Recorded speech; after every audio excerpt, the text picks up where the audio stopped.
My name is Erich van der Linde. I'm originally from South Africa.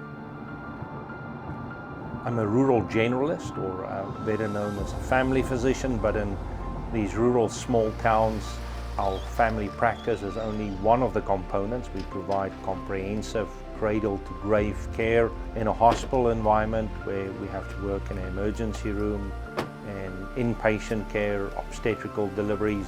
I also provide specialist services doing operative deliveries, cesarean sections, as well as anesthesia to patients of all ages.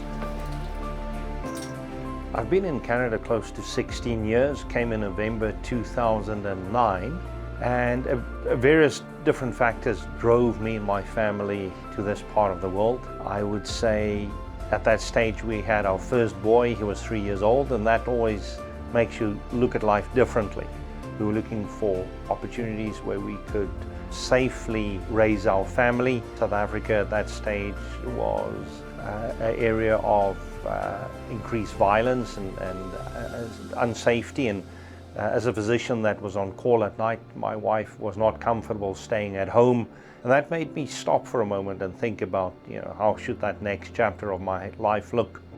Heard about Alberta, and Brooks came highly recommended.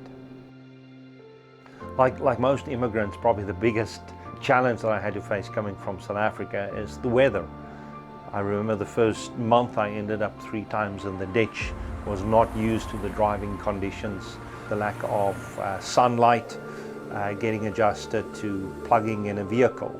I think there's massive challenges when you immigrate to a new country, and I remind myself every now and then that I'm no different than any other immigrant coming out of Africa, working at the meat plant.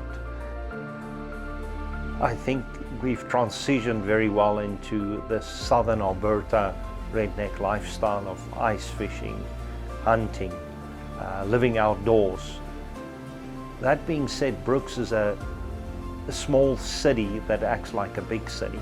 You interact with people from all walks of life, and I think that's a very unique environment to work and raise your family and prepare them for the future that lies ahead. Undoubtedly, the part that I enjoy the most is the longitudinal relationships that I develop with families over time. We share the highs and the lows, and we get the privilege of understanding the challenges people face, and I think it makes you realize that we're all under our skin exactly the same. Irrespective of your background, your religion, your ethnicity, we are facing exactly the same challenges and the same problems. There's nothing wrong with this, there's no leaks. I think the biggest privilege moving to Canada for me is becoming Canadian. The reality is most Canadians is not always aware of this, that being born in Canada is like winning the lottery. It's a country that has got immense opportunities, provides a lot of socio-economical safety to evolve and thrive, and I think I'm very glad to call myself and my children Canadian.